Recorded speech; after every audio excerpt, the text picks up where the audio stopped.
Shalom, shalom, de partout où vous êtes. Je suis très contente de vous retrouver encore aujourd'hui.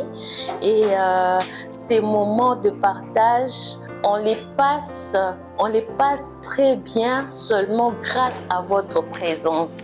C'est pourquoi aujourd'hui, nous allons partager sur un sujet qui m'a énormément béni et je crois fermement que ça va bénir ne fût-ce qu'une vie. Aujourd'hui, je vais parler du temps de Dieu qui est le meilleur pour nous. Donc, le temps de Dieu, c'est le meilleur pour moi et c'est le meilleur pour toi. Quand on parle du temps de Dieu, il y a une confusion, il y a des gens qui ne comprennent pas, mais moi je voudrais parler du temps de Dieu qui est le temps de ma visitation et le temps de ta visitation. Nous avons hâte de dire Amen à la prophétie. Dieu fera pour toi ça, Amen. Tu voyageras, tu te vas, Amen. Nous avons hâte de dire Amen, nous sommes contents. Mais nous ne tenons pas compte des conditions érigées pour arriver à entrer dans la réalisation de cette prophétie. Alors c'est ça le temps de Dieu. Donc, comment attendre sa promesse? C'est ce qui est important. À chaque fois que nous recevons une parole de Dieu, demandons-lui aussi de nous aider, de nous orienter. Comment nous allons attendre cela pour arriver à bon port, je vais dire. Donc, je vais donner un exemple.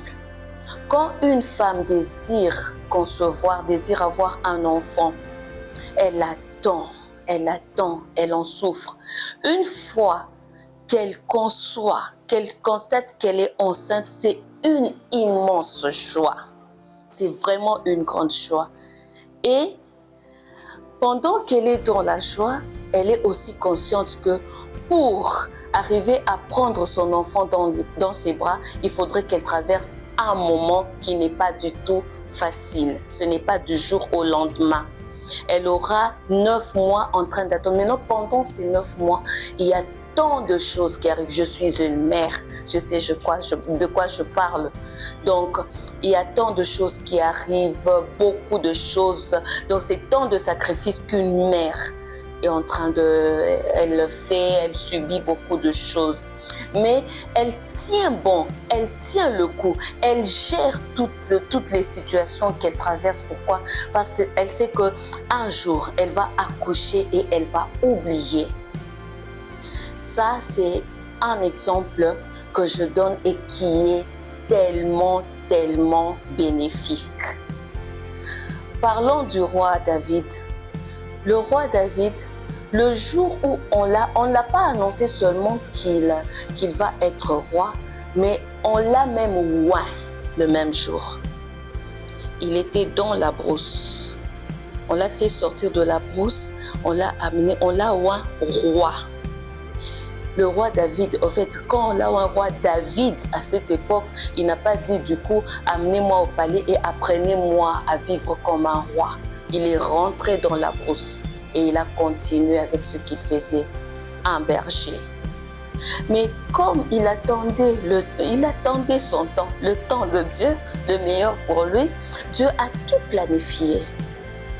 1 Samuel 16, le verset 13, 18 et 22 nous en dira plus. Le Seigneur a tout planifié. Quand on avait oint David, Saül n'avait plus ce pouvoir-là. Et le temps qu'il était en train de souffrir et tout, c'est David, son remplaçant, que lui ne connaissait pas, qui était là pour le calmer.